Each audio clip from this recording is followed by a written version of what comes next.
Changing the language in the target app can help improve your shopping experience. Follow these simple steps to adjust the language settings.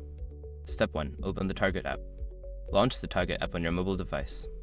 Make sure you are logged into your account for a seamless experience. Step 2. Access account settings. Tap on the profile icon or the menu option, usually located in the top right corner of the app. This will take you to your account settings. Step 3. Find language preferences. Scroll through the settings menu until you find the language or language preferences option. Tap on it to proceed. Step 4. Select your preferred language. You will see a list of available languages. Choose your preferred language by tapping on it. The app may prompt you to confirm your selection. Step 5. Restart the app. After selecting your language, close the app completely and reopen it. This will ensure that the language change takes effect throughout the app.